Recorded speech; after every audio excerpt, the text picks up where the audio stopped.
تاکہ جو لوگ آپ کو بھیج رہے ہیں فیصلہ کروانے کے لیے انہیں ٹھنڈ پڑ جائے، کیونکہ کیس تو اب ٹھوس ہو گیا ہے۔ آپ کے اپنے ہی گواہ جو حکومت پیش کر رہی ہے، نگران حکومت، وزارت خارجہ ہو یا پرنسپل سیکرٹری یا دیگر، وہی آپ کے اپنے پہلے بیانوں سے منحرف ہو رہے ہیں اور سچ بتا رہے ہیں۔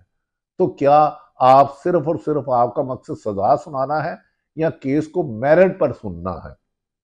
اس پر ناظرین کمرے میں سناٹا پڑ گیا کہ اس طرح اندھیر نگری وکلا کے مطابق ماضی میں انہوں نے کبھی نہیں دیکھی۔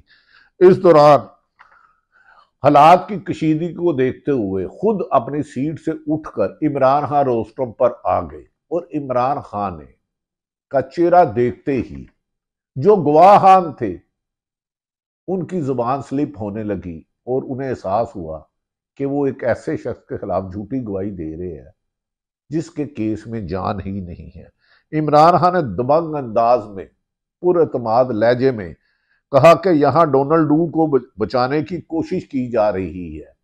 لگتا ہے پاکستان میں پاکستان کے سابق وزیر اعظم کے کیس کو صفائی کا موقع تو نہیں دیا جا رہا، امریکہ کے ایک ڈپٹی سیکرٹری کی وکالت کی جا رہی ہے جو قابل حیرت ہے۔ میں پاکستان کا شہری ہوں، پاکستان کا وزیر اعظم رہا ہوں، ایک جماعت سے بڑا ہے، اگر آپ کے گواہ ہی آپ کے ہاتھ میں نہیں رہے تو غصہ کیوں نکال رہے ہیں؟ انہوں نے کہا کہ اس قسم کے رویے تو جنگل کے قانون میں بھی نہیں ہوتے۔ جب کیس سنا جاتا ہے، وکلا کی بات سنی جاتی ہے، ملزم کی سنی جاتی ہے، پروسیکیوٹر کا حق ہے سوال کرے، لیکن اس مقدمے کو الجھانے کی کوشش نہ کرے۔ عمران خان نے کہا جن کو ہم غلامی کرتے ہیں ان کو بچایا جا رہا ہے۔ میں نے امریکہ کو ابسولوٹلی ناٹ کہا، تو اب ان کا ایک سیکنڈ افسر کو بچانے کے لیے ہماری عدالتوں میں جو ہو رہا ہے اس پہ مجھے افسوس ہے،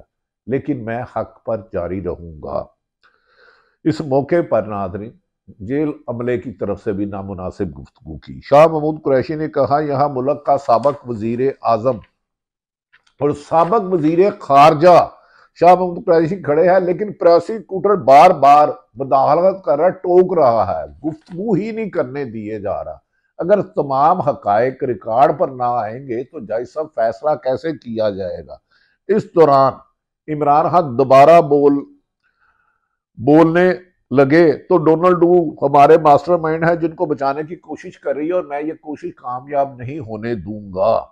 انہوں نے کہا کہ میں نے پہلے دن سے کہا تھا کہ میں چور دروازوں سے نہیں بچوں گا، این آر او نہیں لوں گا، اور میرٹ پر آئین اور قانون کے مطابق بے گناہ ہو کے دکھاؤں گا۔ سائفر جسے اعتزاز احسن صفر کر چکے ہیں، اس کیس میں اب آپ سزا دے ہی نہیں سکتے۔ سائفر کیس کی سماعت ختم ہونے پر اور تو اور جیل سپرنٹینڈنٹ نے بھی اپنے آقاؤں کو، نگران حکومت کو خوش کرنے کے لیے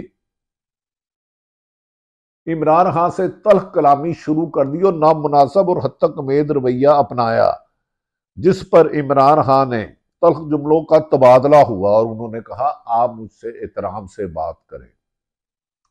میں جج صاحب کو جواب دیتا ہوں، آپ کا انویسٹیگیشن میں یا ٹرائل میں جیل سپرنٹینڈنٹ کا کیا حق ہے؟ آپ جا کر اپنا کام کریں۔ آپ نے جیل میں میرے پہ سختیاں کر لی، میں نے کبھی کسی کے ساتھ نہ غیر قانونی بات کی نہ غیر خلاق کی۔ ناظرین اس دوران جیل سپرنٹینڈنٹ کا رویہ حد تک امیز اور ایسا تھا کہ جیسے وہ یہ ساری گفتگو کر کے پیچھے بیٹھے سننے والوں کو راضی کرنا چاہ رہا ہے کہ میں عمران خان کے ساتھ تلخی کروں، لیکن عمران خان کے الفاظوں میں حقائق اور چہرے پر اعتماد پر جیل سپرنٹینڈنٹ خود شرمندہ نظر آیا۔ عمران خان نے میڈیا نمائندوں سے بات کر رہے تھے کہ سپرنٹینڈنٹ نے پھر بات کرنے سے روکا اور نامناسب انداز میں دخل اندازی کی، جسے کہ بدتمیزی کہتے ہیں، کہ دو درمیانوں آدمی کی گفتگو سے روکا جائے۔ عمران خان نے کہا یہ اوپن کورٹ ہے، کوئی میڈیا سے بات کرنے سے نہیں روک سکتا، اور میڈیا خود ہائی کورٹ کے حکم سے آیا ہے اور اوپن کورٹ میں سب کو بات کرنے کی اجازت ہے۔ اگر میں کچھ سوالوں کا جواب دے رہا ہوں تو یہ آئین اور قانون مجھے اجازت دیتا ہے۔ میں پاکستان کا شہری ہوں اور اسلام آباد ہائی کورٹ کے حکم پر اوپن ٹرائل ہے۔ اس طرح کی آپ سختیاں کرو گے اور کیس پر اثر انداز ہونے کی کوشش کرو گے تو یہ ایک مبینہ طور پر مسلط فیصلہ تھوپنے کی کوشش کرو گے تو اسے عدالتیں نہیں مانیں گی۔ عمران خان نے کہا کہ ہمیں بات کرنے کا پورا حق ہے اور یہ اوپن ٹرائل ہے، غلام بنایا جا رہا ہے، غلامی سے اب تو 25 کروڑ عوام نکل آئی ہے، تو مجھے غلام بنانے کی خواہش کرنے والے احمقوں کی جنت میں رہتے ہیں۔ عمران خان نے کہا یہ الیکشن آزادی کا الیکشن ہے، جمہوریت کا مطلب ہی آزادی ہوتا ہے کہ ہر بندہ اپنی مرضی سے اپنی رائے کا اظہار کرے۔ الیکشن کا نام ہی یہ ہے کہ ووٹر ووٹ جا کے ڈالے، جس امیدوار کو ڈالے اس کو گنتی اور وہ اس کی حکومت بنائے اور ان سے وعدے کیے ہوئے اور ملکی مفاد کو آئین اور قانون کے مطابق چلائے۔ عمران خان کی بہن نے علیمہ خان نے جیل کے باہر میڈیا سے گفتگو کرتے ہوئے کہا آج سپرنٹینڈنٹ نے عمران خان صاحب سے بدتمیزی کی جو ناقابل برداشت ہے، ہم مطالبہ کرتے ہیں ہائی کورٹ سے اور سپریم کورٹ سے کہ جیل سپرنٹینڈنٹ کو سائفر ٹرائل میں بدحالت کرنے سے روکا جائے اور انہیں اخلاقیات بتایا جائے کہ کس طرح بدتمیزی کسی کے ساتھ کرنا نہیں ہے۔ جیل میں علیمہ اس بات کی گواہ ہے کہ عمران خان نے کبھی کسی کے ساتھ اس طرح کا سلوک نہیں رکھا اور ہر ایک کے ساتھ احترام سے کہا۔ ناظرین ایسا لگتا ہے تمام کیسوں میں ختم ہونے جا رہے ہیں، چاہے سائفر ہو یا توشہ خانہ، حکومت بکھلا گئی ہے۔ پورے پاکستان کی عوام الیکشن کمپین چلا رہی ہے، لوگ کینڈیڈیٹ کو بھول گئے ہیں، صرف اپنا عمران خان کے حلقے کا نام حلقہ جانتے ہیں، کینڈیڈیٹ کا نشان جانتے ہیں اور ہر کوئی کہتا ہے ووٹ تو عمران خان کو دینا ہے، نام کوئی بھی ہو، نشان کوئی بھی ہو، ووٹ عمران خان کی امانت ہے۔ واضح عمران خان کی کامیابی پر نون لیگ اب بند کمروں تک محدود اور بے معنی گفتگو اور بدتمیزی اور اخلاقیات سے گری ہوئی حرکتوں پر اتر آئی ہے۔